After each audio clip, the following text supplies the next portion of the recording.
Em cada voz, uma vivência. Em cada conversa, um novo olhar. Onde a cor não é só um detalhe. É centro, é potência e é pauta. Mais um Pod Black no ar. Gente, eu tenho que dizer que cada episódio, para mim, é um aprendizado. Cada história contada aqui me enche de amor. Esse aqui é a minha paga. Dinheiro é bom e paga a conta. Mas estar a cada episódio com um novo convidado, isso me deixa radiante. E hoje eu tô com um homem que eu também tô conhecendo, diferente de alguns que eu já conheço. Esse aqui eu tô conhecendo exatamente hoje. Eu tô falando do Fernando Benedito Martins Ferraz, que é filho do seu Ari e da dona Eurídice. Então, Fernando Ferraz, seja muito bem-vindo ao Pod Black Menos é Mais. Boa noite, Isa. Nós estamos unidos aí pelo meu querido primo, que nos apresentou. E um prazer imenso em estar participando desse evento importante para a nossa comunidade. Então, aperte o cinto. Aliás, solte os cintos, relaxe. E tenho que dizer também a você, Ronaldo Braz, você é um parceiraço. Sempre que eu estou assim, meio que no sufoco, você me ajuda. Então, assim, ó, gratidão eterna sempre. Meu parceiro Ronaldo Braz, que, aliás, já tá precisando vir bater um papinho aqui com a Preta de novo, né? Tô sabendo que agora vai ter aí um espaço de samba. Vem pra cá, vem divulgar com a gente um pouquinho essa novidade, esse seu novo espaço, tá bom? Por enquanto, beijos da Preta. Fernando Ferraz, advogado, especialista em direito tributário e empresarial. Eu não entendo de nada disso. Então, fala para mim um pouco exatamente o que é um direito tributário. Porque se for bom, eu já vou empregar lá em casa. Vou falar para o marido. Porque assim, falou tributário, eu já acho que é para pagar. Marido, tá? Então eu já vou aprender aqui para você começar a me pagar em casa. Absolutamente. Nós estamos justamente numa sociedade em que tudo o que nós dizemos, tudo o que nós fazemos, tudo o que nós temos de atividade na nossa vida é tributado. A tributação é uma coisa importante, porque é dessa forma que o Estado consegue recursos para prestar serviço público. Saúde, educação, segurança. Infelizmente, na nossa sociedade, a gente recolhe muito tributo e recebe pouco serviço. E também tem a parte que recolhe muito, né? A parte ruim é essa. A parte ruim é que, ao invés de termos serviço, a gente tem conhecimento sobre desvios de finalidade e de recursos. Isso é terrível. Na área especializada em tributos e empresarial, o que a gente faz é tentar pagar aquilo que é justo. Uhum. Porque o Estado está sempre querendo receber mais do que ele merece. É fato. Então a gente tem que pagar aquilo que é justo. Uhum. Então a carga tributária no Brasil é uma carga tributária extremamente alta, que inclusive tem afastado, tem distanciado alguns produtores do Brasil. O pessoal está indo para o Paraguai, está indo para o Uruguai, para a Argentina, porque a nossa carga tributária é muito alta. E o que a gente faz? Numa empresa, a gente tem que analisar o quanto a gente consegue de resultado para poder manter o negócio. Uhum. E a cada dia a gente tem um desafio. Esse desafio é manter emprego, manter estabilidade, pagar os compromissos, etc. E pagar o tributo. Esse é o brabo. O nosso sócio maior é o Estado. Tá. E quem fez essa conta para o nosso sócio maior ser o Estado? Porque assim, se eles cobram demais e dão de menos, não tem como reverter essa situação? Não tem nada que a gente possa fazer como brasileiros para melhorar essa troca? Nós temos que exercitar as nossas escolhas. Uhum. Então, quando nós escolhemos os nossos dirigentes, nós temos que analisar qual é o raciocínio, que linha de raciocínio eles têm. Se é uma linha de raciocínio que vê produção, ou se é uma linha de raciocínio que vê arrecadação. Não tem como, você sabe, lá na sua casa, se você recebe 1.000 e gasta 1.200, vai ficar faltando 200 a cada mês. Uhum. Então, o Estado não pode gastar mais do que arrecada. O que acontece? Ele começa a gastar mais do que arrecada. Em função de gastar mais do que arrecada, ele tem que arrecadar mais. Quando ele tem que arrecadar mais, ele aumenta tributo. Na hora que aumenta tributo, os preços aumentam e a cadeia de processos, trabalho, impostos, e, enfim, toda a cadeia acaba sendo prejudicada. Entendeu? Deixa eu te fazer uma pergunta. Se eu estiver muito fora, por favor, me situa. Claro. Porque eu entendo disso aqui, de estar aqui com você, mas essa outra parte não. Foi ventilado ainda há pouco que o prefeito mandou, não sei falar o nome, mandou lá o nosso IPTU para um aumento. Então, nesse sentido, ele já está querendo aumentar tudo porque ele está precisando arrecadar mais, é isso? E a gente não tem muito o que fazer. Veja, o que é preciso se analisar é se esse aumento está compatível com o serviço. A questão é o controle de gastos, tá certo? Se ele está gastando mais do que arrecada, precisa saber em que situação. Então, a análise do orçamento, seja do município, seja do estado, seja do federal, ela tem que ser feita pelos nossos representantes. Vereadores nas cidades, deputados nos estados, senadores e deputados na nação. Então, essa avaliação são para aqueles caras para aquelas pessoas que a gente escolheu como nossos representantes. Eles têm que analisar e nós, na hora de votarmos, inclusive, não é só no presidente, só no prefeito, só no governador. Na hora de votarmos nos vereadores, deputados, senadores, também nós temos que tomar cuidado, porque se eles são, compatíveis, se eles aceitam, né, a má administração, eles é que são os nossos representantes. Nós não temos como sair de casa e ir lá bater na porta do prefeito. Ô prefeito, mas você não calçou a minha rua. Aí virar no governador, mas a polícia não tá verificando o meu bairro, ou com o presidente, o INSS não está cumprindo com a sua obrigação na saúde, enfim. Então nós temos que tomar cuidado com a eleição dos nossos representantes em cada nível do poder. E se eu estiver errada mais uma vez, me situa. Então, você entrou num ponto que eu sempre tive dúvida, nem tão dúvida assim, mas eu estou falando com uma pessoa que entende um pouco mais do que eu nisso. Então, com quem a gente mais tem que prestar atenção na hora do voto é com os nossos vereadores, porque diz a lenda que não está funcionando, que eles são as primeiras pessoas próximas a gente. Eles não estão tão próximos assim, eles estão mais próximos deles, né? Em segunda instância, os deputados, porque são quem vai tentar fazer essa manobra. Exato. Maravilha. Mas quando a bancada é toda a situação lá do prefeito, eles vão puxar a sardinha para a fogueirinha deles. E a gente tem visto muito isso. A bancada é situação. E a gente não tem muito o que fazer. Porque eles também não estão preocupados com nós. Porque eles querem defender o deles. Porque assim, se eles forem contra o chefe deles, a próxima eleição pode dar água. Né? Porque depende dos nossos votos, mas também depende do serviço que eles prestam lá. Então fica uma coisa um tanto confusa, porque a gente vai correr atrás de quem a gente deu o voto e eles não estão muito preocupados com a gente, eles estão preocupados um pouco mais com eles em si, a panela de um modo geral.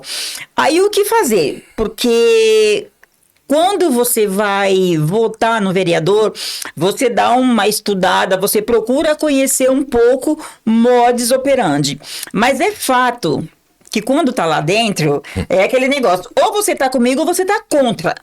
E eles, evidentemente, eles vão estar contra nós e vão estar a favor deles lá dentro. Então, é bastante complexo e complicado pra gente. Porque embora, e eu tô falando isso porque eu votei numa pessoa que até então era gente da gente, mas não tá mais tão gente da gente, né? É muito complicado, Fernando Ferraz. O que eu diria é o seguinte, você fez uma colocação, o chefe deles, ou o patrão deles, seria o prefeito. Não, o chefe dele somos nós. Ou seja, ele depende de uma reeleição. Acompanhar a trajetória de cada um daqueles políticos para quem a gente deu voto é nossa obrigação. E, infelizmente, nós na sociedade civil não fazemos isso. Então a gente não acompanha o nosso vereador, a gente não acompanha o nosso deputado estadual, o nosso deputado federal, o nosso senador. Então a gente vê as notícias por um ângulo grande. E esse ângulo grande tem interesses. Então a grande imprensa não tem interesse em mostrar coisas que não são favoráveis a eles, porque a grande imprensa também tem interesse. Com certeza. O interesse com verbas de publicidade, etc. Então isso é um dos fatores que nos prejudica. Porém, nós temos a obrigação conosco mesmo. Eu tenho obrigação com a minha neta, você tem obrigação com a sua neta, de direcionarmos o serviço público de uma maneira que seja mais conveniente para a sociedade. Então, é na hora da escolha. Então, você se disse decepcionada com o seu representante, não vote mais nele. Isso é fato. Tá certo? Isso então, é fato. Eu não vou citar nomes, mas eu fui durante um grande tempo, e alguns dos meus amigos que provavelmente vão ouvir essa entrevista saberão que eu defendi uma parte de um determinado partido político, ideologia política, e depois eu percebi que ele era um vendido, mas vendido assim da forma mais sórdida possível. Eu não vou citar o nome porque... Depois você me conta em off, por favor. Com certeza. Mas a boa parte dos meus amigos já sabem. Eu não vou dizer que é um legumes, mas isso é outra coisa. Tá, mas é só para você relaxar, aqui ninguém nos paga, tá? Se você quiser ventilar, nossa, mas eu respeito. Sinceramente, simples. Eu defendi por muito tempo, eu cheguei a ser filiado ao Partido Popular. O Partido Popular era aquele partido do Tancredo, partido do Caio Pompeu de Toledo, do Setúbal, enfim. E esse partido gerou, uma das vertentes desse partido gerou o PSDB. E eu... Você já falou?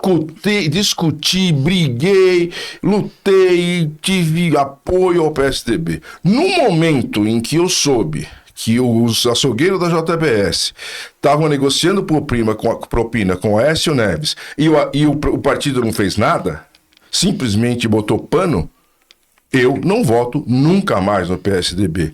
Piorou ainda quando o Chuchu, o Alckmin, foi ser vice de quem ele tinha dito que era ladrão. Quer dizer... Entendeu? Então, essa questão. É sobre. Exatamente. Que politicamente, se a gente se aprofundar aqui, a gente acaba tendo problemas. Sim. Entendeu? Então, agora eu te entendo, mas é que assim, a urticária fica... se você quiser cortar, você corta. Não. Toque em frente. Não, velho, não tem... Eu tô relaxado aqui. Tá de boa? Não, porque eu gosto disso. Eu gosto de quem chega aqui e troca comigo assim de boa. Com certeza. Entendeu? Mas é aquele negócio, como você agora deu nome, eu não vou falar deu nome aos poucos, que seria essa mesma intenção. Agora que você deu o nome, fica fácil pra gente dizer, e agora esse recado é mesmo pra você. Pense um pouco mais em quem você vai votar. Porque quando tá lá dentro, eles só pensam neles, entendeu? E aí você fala assim, não, mas... na hora... Porque a gente vê isso muito. No dia da eleição, gente, não quero morrer, eu quero viver para continuar falando. Então, de neguinho passar na porta da escola, pegar um folhetinho no chão, ir lá e votar. Uma das coisas piores que existe, e eu vi isso acontecer muito nas últimas eleições, é aquele que é o neutrão. Fala, eu não presto atenção nesses negócios, eu não tô nem aí. Eu não vou votar, porque votar custa mais caro individualmente, porque pegar um Uber, ou pagar um estacionamento, ou deixar de ir pro churrasco com a família, para ir pra zona para fazer votar, custa mais caro do que ficar em casa. Sim. Porque a multa por não votar é ridícula. Com certeza. Dependendo da idade, então nem obrigatoriedade tem de votar. Mas eu faço absoluta questão de votar E tento, pelo menos, acertar. Agora, Não, eu continuo também. dizendo... Cuidado. A minha trajetória, a minha vida está mais ou menos definida. Mas eu tenho responsabilidade pelas minhas netas.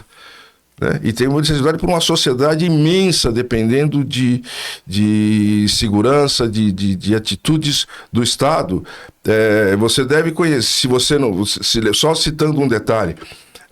A minha formação, eu estudei escola pública até a porta da universidade. Então foi no grupo escolar. Bom tempo que você estudava numa escola Exatamente. pública durante o seu infantil, o seu adolescente, o seu quase adulto e entrava numa faculdade. Porque assim, não é querendo falar e falando. Gente, o que é uma escola pública hoje em dia? Você coloca o seu filho, graças a Deus, parou aquele negócio de passar direto. Mas mesmo assim, você coloca o seu filho numa escola hoje, bom, começa que você não sabe se o seu filho vai voltar para casa. Porque agora em escola acontece tudo. Acontece de não seu filho, mas também a turma, e não vou dizer que o seu é o único santo, de agredir professores. Eu acho o fim da picada, porque no nosso tempo, você é sim senhor, não senhora, e acabou. Acabou. E qualquer coisa, o professor levava para os pais, e os pais tinham essa troca com os professores. Hoje em dia, se o seu filho agride, o pai vai lá e fala, não, mas ele tá certo, porque você é uma isso, que não vem, é o caso falar agora. Então, a escola pública como um todo tá um problema sério. Eu não vou dizer que os professores que lá estão não escute, eles dão a vida, só que não tem um suporte. E quando a gente não tem um suporte, fica um pouquinho difícil tentar fazer um bom trabalho. Aí tem aquela mãe, tem aquele pai que foi oriundo... Só um minutinho. Que foi oriundo de escola pública, aí esse pai e essa mãe, sim, ensina para o seu filho aquilo que eles aprenderam. Só que o seu filho acaba virando chacota. E no nosso tempo, não existia o bullying. Quantas vezes me puxaram o cabelo? Quantas vezes me chamaram de feia, de gorda, de macaca? E pra gente era só um xingamento. Era um xingamento. No máximo que acontecia, a gente saía no tapa.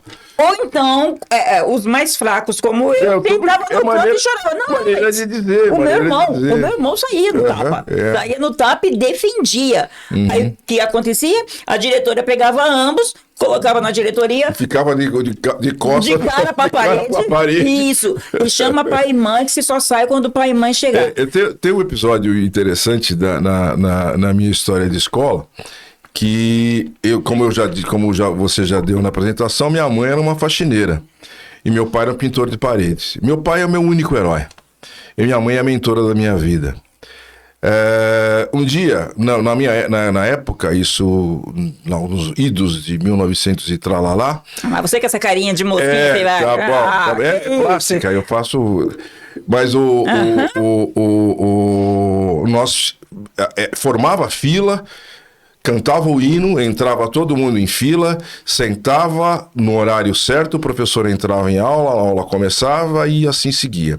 Um dia, a aula, professora Maria Aparecida, me lembro como se fosse hoje. Um dia, a professora Maria Aparecida atrasou 10 minutos para começar a aula. Nessa hora a gente já estava zoando, obviamente, a gente não era santo. Com certeza.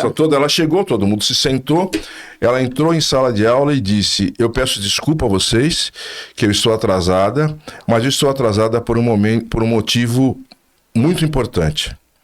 Eu recebi uma mãe agora e ela estava preocupada com o comportamento e o aproveitamento do filho. Eu disse para ela que você viu, seu Fernando? É um ótimo aluno, mas é muito distraído, brinca um pouco. E ela falou que quando você chegar em casa, ela vai acertar com você. Então, essa senhora era a dona Eurídice. A dona Eurídice. Que tinha ido na escola porque ela estava preocupada com você. Hoje em dia, você vê isso? Não. Quando tem reuniões de pais e mestre, e isso eu falo por experiência própria. Você chega na sala... tem meia dúzia de pai ou mãe. Quando que na nossa época, quando tinha a reunião, A sala era cheia. Tadinha, a professora até se cansava de tanto que... Que ia falar de um por um, né? Isso. Hoje em dia, não. Hoje você vai para uma reunião, tem 5. E desses 5, 2 só tá ali mesmo para cumprir tabela. Obrigação. Hoje a gente não vê a maioria... Pessoal, eu não estou criticando. Eu estou falando da nossa realidade. Porque eu sou mãe e também sou avó. Tá? Eles não estão muito preocupados com os seus filhos. Eu fui lá, mostrei a minha cara, o pessoal viu que eu estou presente e tchau. Se a professora falar que o seu filho não está se comportando, não, mas na minha casa ele se comporta. Velho, a educação vem de casa. Sem eu dúvida. canso de dizer que assim, a escola é para formar. Sim. Pai e mãe. A escola informa. Pai e mãe educa. Informa, dá as regras, entendeu? etc. Hoje em dia tá meio bagunçado isso, tá? Mas é assim, a gente também não vai ficar malhando em ferro sim, frio, sem dúvida. porque a gente também não vai chegar a nada.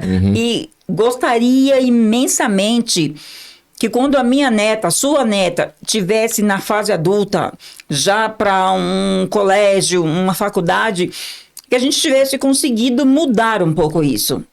Esperança é a última que morre, mas já está meio aqui agonizando. A gente tem eu, graças a Deus, tenho um grupo, um hall de amigos bastante grande. Aliás, eu vou mandar isso aqui pro Nerso. Nerso é meu primeiro amigo. É uma amizade de 66 anos. Ai, que maravilha! Até hoje, nós estamos juntos, né, Nerso? Nerso, Alemão, Toninho, Birtola. Nós estudamos nas mesmas escolas e hoje eu vejo que a minha neta está criando um hall de amizades que eu espero que dure como as minhas duraram. Mas a Luíse tem acompanhamento de pai e mãe diariamente. Né? Então, aquilo que a gente ensinou para os nossos filhos, se eles estão transmitindo para os filhos deles, já é alguma coisa. Eu me sinto muito orgulhosa nesse sentido. Muito orgulhosa porque, assim, você aí, meu preto, show, meu Tiago, quantos tapas não teve, né? Por causa de tabuada, né? Quantas? Né? Foi preciso. Hoje em dia a gente senta ali, você não gosta muito de relembrar, mas foi preciso. E eu fico muito feliz porque a minha neta, ela chega da escola, aí ele já mandou lá, porque agora vem no celular. As lições que tem que fazer. Às vezes eu tenho tempo, às vezes eu não tenho. Final de semana, ele senta ela lá e fala, agora vamos estudar. Sabe? E fica ali 2 horas. Neguinho já tá meio cansada. Ela já tá meio cansada. Bora fazer. Então, assim, a gente vê que a gente tá, sabe, passando pros nossos e eles repassando pros dele aquilo que a gente aprendeu. E eles vão perceber quando estiverem lá no futuro e puderem avaliar o que a informação da escola trouxe para eles vão agradecer a isso que a gente está dando agora. Eu, por exemplo, agradeço principalmente a minha mentora, porque meu pai era o provedor, mas a rédea, aliás, a nossa herança, né, a nossa origem afro, nós somos matriarcais, é uma sociedade matriarcal, onde a mãe cuida do lar e o pai provê, né? Isso é extremamente importante. E por isso que nós criamos tanta mulher forte que nem vocês. Obrigado pela parte da mulher forte. E eu digo assim, as mulheres de hoje em dia que são criadas com esse matriarcado, a gente só se torna mulheres fortes porque atrás da gente tiveram as nossas heroínas, tiveram mulheres que hoje a gente consegue sair para a rua e fazer o nosso trabalho na rua, embora a gente chegue em casa e também faça o nosso trabalho de casa. Só que antigamente as nossas rainhas, as nossas matrizes, elas ficavam em casa para dar a essa educação. Era o homem o direito não, a obrigação de ir para a rua. Então, a gente consegue hoje dizer, eu tenho a força dos meus ancestrais, porque essas mulheres que são nossas mães, avós, bisas, fizeram um trabalho essencial para que a gente chegasse aqui hoje entendendo isso. E claro que como um bom filho de Xangô, porque você também é matriz africana, a gente tem também... a gente tem também essa parte da nossa ancestralidade, né? Que não é só educação de pai e mãe. A gente, quando entra nessa parte de matriz africana, é uma segunda família que a gente tem que entender, a gente tem que respeitar. E graças ao Oiá, minha mãe, hoje eu estou aqui com um Xangô. Então, velho, a mesa hoje está redonda, está completa. E é sobre isso. E a gente também passa para os nossos essa obrigação ancestral. Porque tem muita gente que diz assim, amanhã ou depois, quando eu morrer, ele que se vira. Não, a gente também já tem que ensinar para os nossos que amanhã ou depois a gente vai realmente para o Orum e eles também têm a obrigação de dar continuidade em tudo isso que a gente vive, que a gente aprende, que a gente cultua, né? Então, nós somos a nossa maior riqueza em matéria de gerir, em matéria de criar, em matéria de procriar, em matéria de ensinar. Então, eu chego nessa fase da minha vida feliz da vida com o que eu estou fazendo e com o que eu estou vendo, certo, Fernanda Ferraz?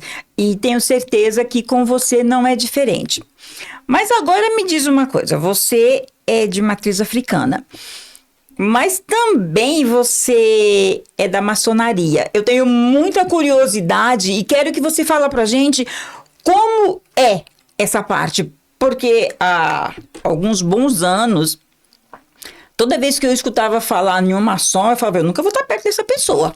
Entendeu? Então agora, eu estou sentado com um homem que trouxe a Prince Hall pro Brasil. Então me fala, fala pra gente... o que é ser um maçônico? E o que a maçonaria pode nos ajudar? Primeiramente, nós participamos da fundação da Prince Hall no Brasil. Isso é um projeto de um grupo de negros maçons já de tradição, que trouxeram essa raiz, esse ramo da maçonaria para o Brasil. Eu fui convidado para fazer parte e graças a Deus faço parte hoje. A maçonaria é em torno da maçonaria existe uma mitologia, um mito sobre primeiro, o grande problema daquilo que a gente não conhece é que a gente preconcebe. Sim. É o preconceito. Sim. Então existe o preconceito, quem não conhece... dizem que nós somos uma sociedade secreta. Isso, essa a minha curiosidade. Não, simplesmente nós somos uma sociedade iniciática, uma sociedade que a gente usa, inclusive, o jargão. Nós não somos secretos, mas sim discretos. O que a maçonaria efetivamente tem é filosófico. Houve um tempo em que houveram homens que construíram os templos. Né? Aqueles templos, os templos de Salomão e tantos outros templos foram construídos por pedreiros. Eles eram aqueles caras que você imagina os templos construídos com pedras, e as pedras se encaixavam exatamente, e as pedras estavam lá suportando pesos, etc, ao longo de muitos tempos. Então isso era uma escola prática, os pedreiros. Com o tempo, de forma bem resumida, essa atividade deixou de existir como construção de templos. Porém, os ensinamentos, a filosofia, as doutrinas que eram utilizadas ali, regras, disciplina, atividades, desenvolvimento, etc., foram sendo cuidadas por pessoas fora desse ambiente de produção de templos. E nós passamos a cuidar de um outro templo. Um templo que leva em consideração a sociedade, as necessidades da sociedade, a necessidade individual. Nós nos tratamos como irmãos. Esse tratamento como irmãos tem um significado muito muito amplo. Ou seja, nós constituímos uma grande família. Essa grande família tem uma série de objetivos e obrigações. Esses objetivos e obrigações vão além da nossa relação. Elas vão da nossa relação com o mundo. Então nós temos como obrigação, a gente procura exercer como obrigação a melhora individual e a melhora do mundo. Mais detalhes aí, se você deixar, nós vamos Não, mas eu quero... Não, pode ir me dando mais um pouquinho. Sim. E eu já vou te perguntando mais uma coisa. Na maçonaria, pode ou não mulher? Tem os templos maçônicos que é só de mulher e é só de homem? Isso é uma dúvida que eu tenho, porque antigamente, não sei se mito ou verdade, tá? Tô aqui para desmistificar tudo isso com você, Fernanda Ferraz.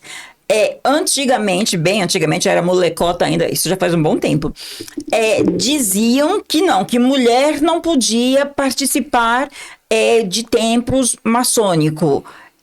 Até onde isso é fato ou fake?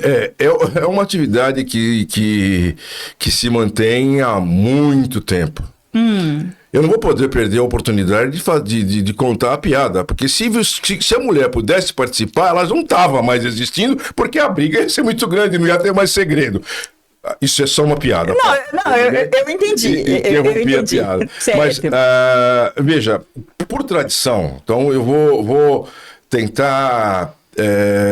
Não tenta não, seja você natural e joga. Não, tentar esclarecer. Certo. Por tradição, se nós formos pegar uma analogia entre os produtores de templo, os pedreiros dos templos, esses eram só homens. Então, essa sociedade foi uma sociedade que foi formada desde o início somente por homens. E ela se mantém somente por homens.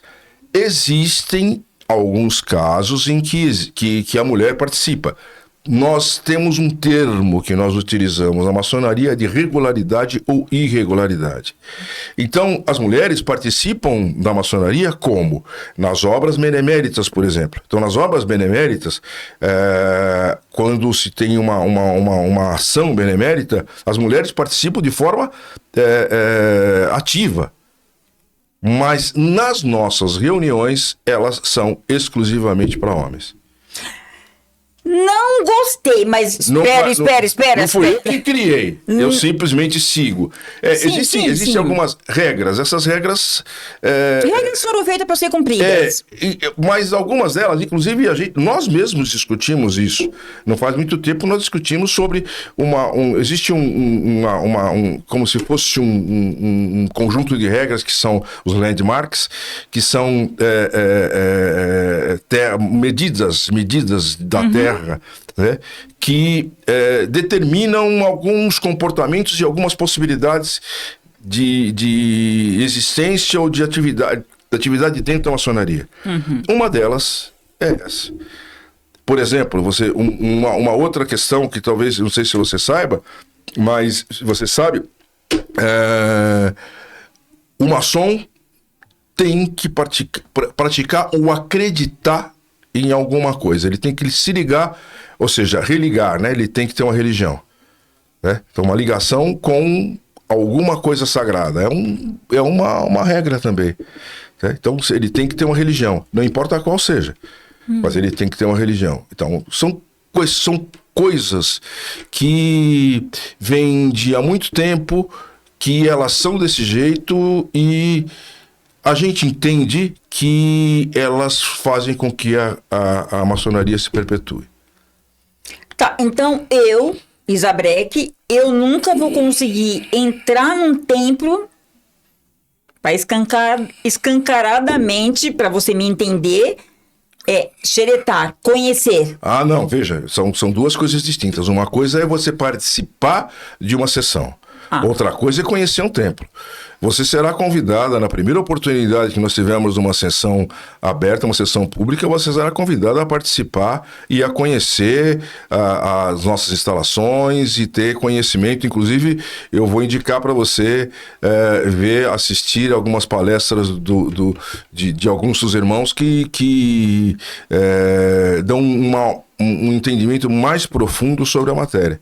Ah, tá. Então eu vou querer muito e aceito indicação também pra gente. Eu vou encaminhar para você um podcast do Alexandre Arantes, nosso paz-grão-mestre, que é uma autoridade no assunto, no Maurício Ludovico também, outra autoridade no assunto, para você conhecer a maçonaria e principalmente a maçonaria Prince Hall.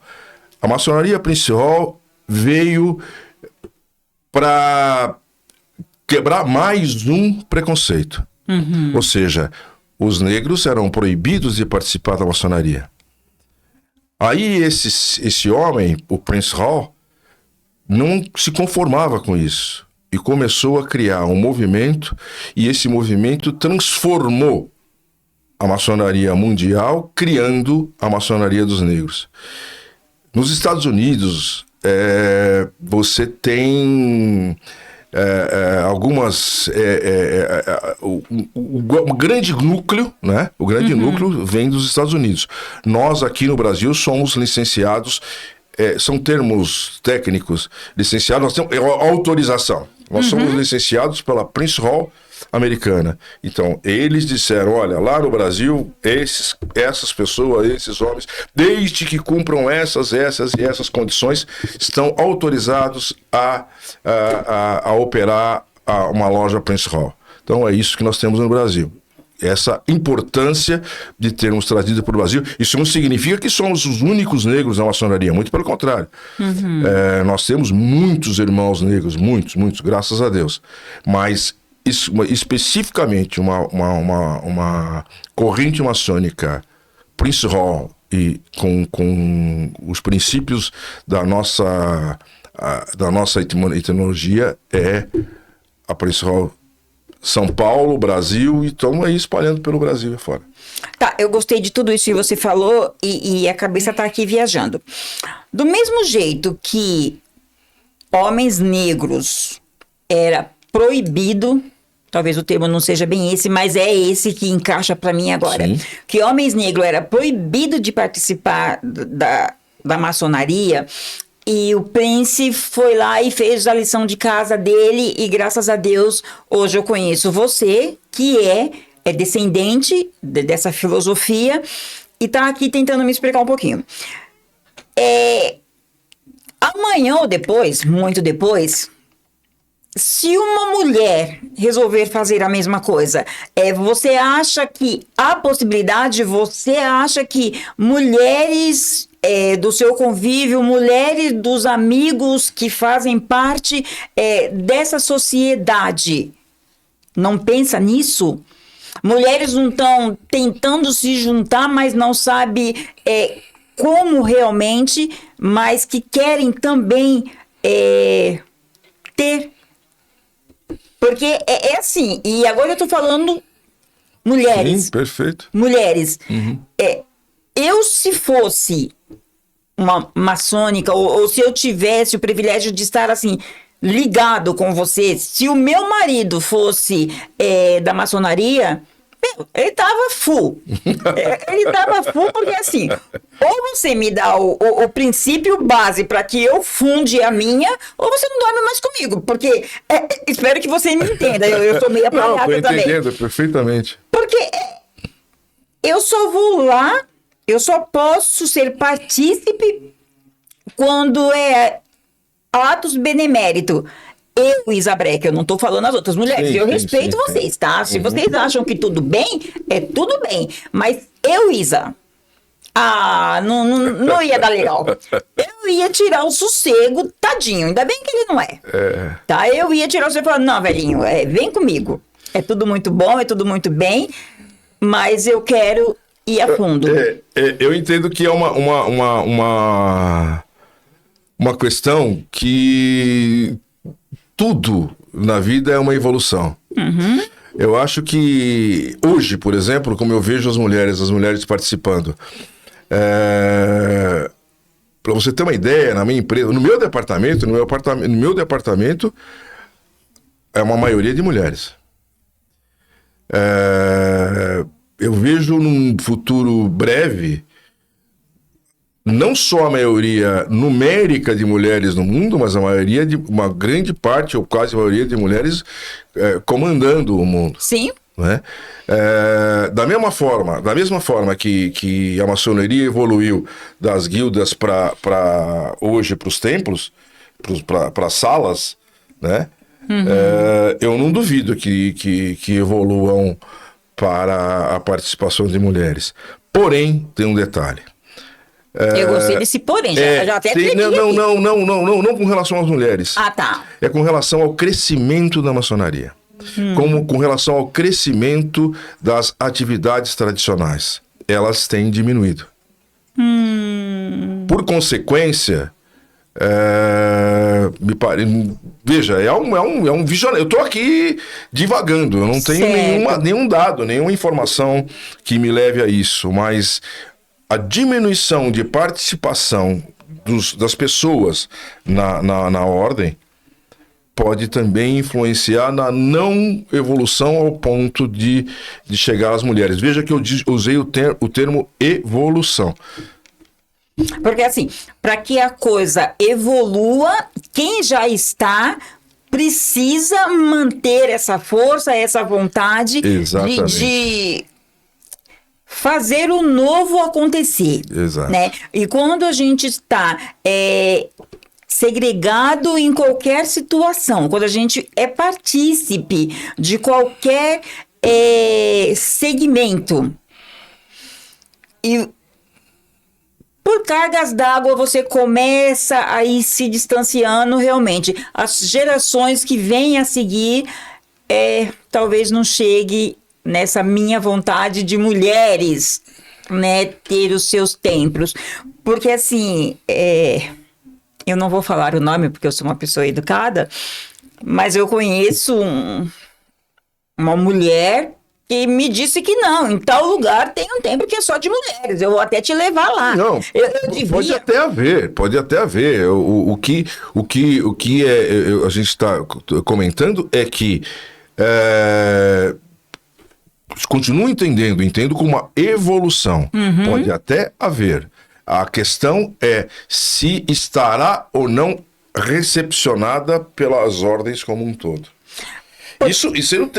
Você não tem ideia da complexidade que é essa união. Né? Nós nos dizemos uma família, mas uma família... A gente sabe como é família. Uma família danada. Né? A gente trata as mulheres, as nossas esposas como cunhadas, tratamos os nossos filhos como sobrinhos, etc. Porém, entre os irmãos também existe uma divisão. É uma outra questão que você sabe, nós fomos lá, se existe essa divisão entre homens e mulheres, existe divisão entre as próprias organizações maçônicas. Então, isso tudo é uma questão de evolução. Tá. A Prince House é uma. E quantas outras... eu vou usar o termo, se eu estiver errada, você, por favor, me corrija. A Prince House é uma. E quantas outras denominações tem de maçom? Porque aqui vocês batalharam para trazer o negro como protagonista. Mas qual o nome das outras que tinha antes que o negro não era partícipe? Não, existem inúmeras. É difícil relacionar. Mas nós não chamamos, o que se chama hoje são de potências. Né? A potência é como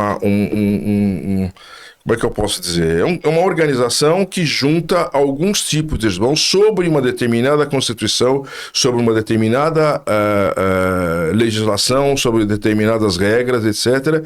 Então você tem uma grande loja, por exemplo, elas são todas denominadas grandes lojas. Grandes lojas envolvem diversas outras lojas. Loja é uma reunião. Você tem 10 irmãos, eles fundam uma loja. Outros 10 fundam outra loja. E eles vão ficar sobre a égide de uma grande loja. Então aqui em São Paulo, por exemplo, nós temos a grande loja de São Paulo, nós temos a grande loja do Brasil, a grande loja paulista, a grande loja... São diversas grandes lojas. E a Prince Hall é uma das grandes lojas. Então, você... Mas não tem divisão, a divisão é por... por administração. Cada uma se administra de uma forma, é um nível de organização social que demanda ter um poder central. Certo. O que você está me dando luz, e eu agradeço, é que quando eu ouvia dizer que tem-se uma grande loja, eu achava que era loja mesmo, entendeu? Que não é, a loja não é a palavra simbólica para um agrupamento de pessoas que tem uma filosofia. Cada loja tem vamos dizer assim, um local de reunião. Então você se reúne, aquela loja tem 10, 20 irmãos, né, que se reúnem num determinado lugar. Pode mudar, pode estar aqui, pode estar lá, não é o lugar físico, mas sim a união. E essas diversas lojas que estão disparadas pelos bairros, pela cidade, etc., estão sob a administração de uma grande loja que centraliza todas essas atividades. Então existem diversas grandes lojas. Então tem diversas lojas espalhadas pelas cidades e tem diversas grandes lojas. É uma espécie de organização. Não, maravilha, mas para você entender a minha burrice, porque quando a gente não conhece... Veja, mas é uma coisa quando a gente complexa, não conhece, a gente pensa... Tem hora que a gente mesmo faz confusão. Não, porque eu imaginava que assim, eu vou trazer pro meu jeito meio chulo. Eu tenho... essa quitandinha, mas aqui eu já tenho o mercadinho, ali eu já tenho o hipermercado. Então, quando eu ouvia falar nessas lojas, para mim era isso, era um lugar onde se vendia coisas e vocês estavam ali. Não, são pessoas reunidas, são irmãos, né? Que criaram aquele espaço, aquele contexto de encontros. Exatamente. Isso, graças a Deus, está me ficando. Né? Então, tá valendo muito a pena falar com você. E mesmo fora daqui do nosso Pod Black, Menos é Mais, eu vou querer continuar essa aula e já vou te dizer... Sim. Que você volta, porque vai me surgir mais tantas outras perguntas depois que eu vou falar, não, é só ele voltando. Espero estar em condições no nível de poder responder todas as suas questões. Mas eu tenho certeza que se você não tiver, a gente vai procurar junto sem dúvida. Quem nos direcione para tirar essas dúvidas. Perfeito. Agora eu fiquei xeretando lá um pouquinho em você, e você também trabalha com edificações seguras, é esse o termo? Fala pra gente como funciona essa parte, porque, você vai do Iapoca ao Chuí, né? Você é um pouquinho de tudo. Depois que passa dos 20 anos, a gente vai começando a ter experiências. Eu sou o funcionário 001 de uma empresa que começou há 43 anos atrás. E aí a evolução do tempo, o tempo foi passando, a empresa foi crescendo, mudando, etc. Hoje eu sou um dos 3 sócios de 2 empresas que atuam no mercado de segurança. Que tipo de segurança? Nós fazemos... como é que se diz? Nós fazemos supervisão predial, automação predial. O que é automação predial? Automação predial é quando você chega num shopping center, por exemplo, você passa por uma catraca. Sim. Quando você entra no shopping center, tem o ar-condicionado funcionando. Tem aquelas câmeras que estão dizendo, olha, você está sendo filmado. Tem um sistema que, se ocorrer um incêndio, por exemplo, num local... aquela fumacinha que vai surgir, ela vai gerar um alarme, esse alarme vai fazer com que o prédio seja evacuado. O controle, às vezes, o controle do elevador, tem aquele elevador que você aperta o botão, ele traz o mais próximo ao invés de fazer todos descerem. Controle de energia elétrica, a hora que a energia elétrica acende, a hora que a energia elétrica apaga, enfim... É uma complexidade que existe hoje nos edifícios chamados inteligentes, que a gente participa do controle dessa situação. Então, por exemplo, você tem uma ideia, você vai entrar num shopping aqui da cidade de São Paulo, vai ter uma sala onde tem alguns técnicos que estão monitorando tudo isso. Né, vendo a temperatura, vendo se tem algum risco de incêndio, vendo se circulação de pessoas tá adequada, não tem nenhum risco, etc. Então, basicamente, esse tipo de coisa. Então, nós trabalhamos com hotéis, com shopping centers e edifícios corporativos. Eu não vou fugir do meu jeito Isa de ser. Você falou que tem uma sala lá que eles ficam vendo tudo isso.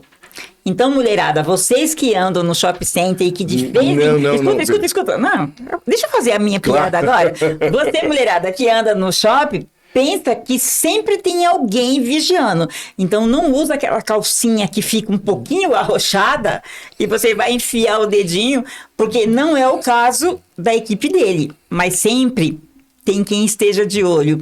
E é muito bom. O que nós estamos... Você entendeu a piada? Sim, é piada, tá? É piada. Não, é realmente como piada. É só pra gente dar uma relaxada, porque a gente agora vai entrar no toma lá e dá cá. Um som que te representa. Um som que te representa. Um som que me representa? Isso. Nossa, são muitos, mas um deles, eu tenho um deles que chama Samba Pati, do Carlos Santana, que é assim, é uma coisa que me toca muito. Uma palavra que te define. Mãe. Não, que me define? Que te define. Amigo. Um rolê que não pode faltar. O samba, o carnaval. Conta pra gente um perrengue, mas bem perrengue que virou uma história boa no final. Um perrengue que virou uma história boa no final? Puxa vida, são tantos, mas... Não, é um só. Olha, eu vim voltando de Cancún para os Estados Unidos, fomos parados na alfândega, na seguridade lá. E por um tempo grande a gente ficou ali sendo monitorado, e a gente, naquela época não existia ainda esses programas.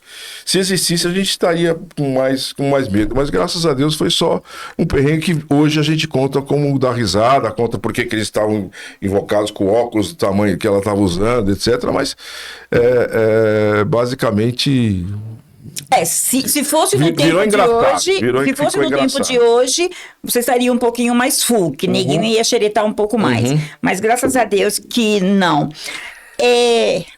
Eu quero que você me diga, presta atenção na pergunta, qual seria o título do filme de vida real? Qual é o título do filme da sua vida real? No meu canal eu coloquei um título, Foi Assim Que Eu Vi. Foi assim que eu vi como as coisas acontecem em cada dia, em cada momento, e a importância que elas têm na minha vida. Esse é o título Foi Assim Que Eu Vi.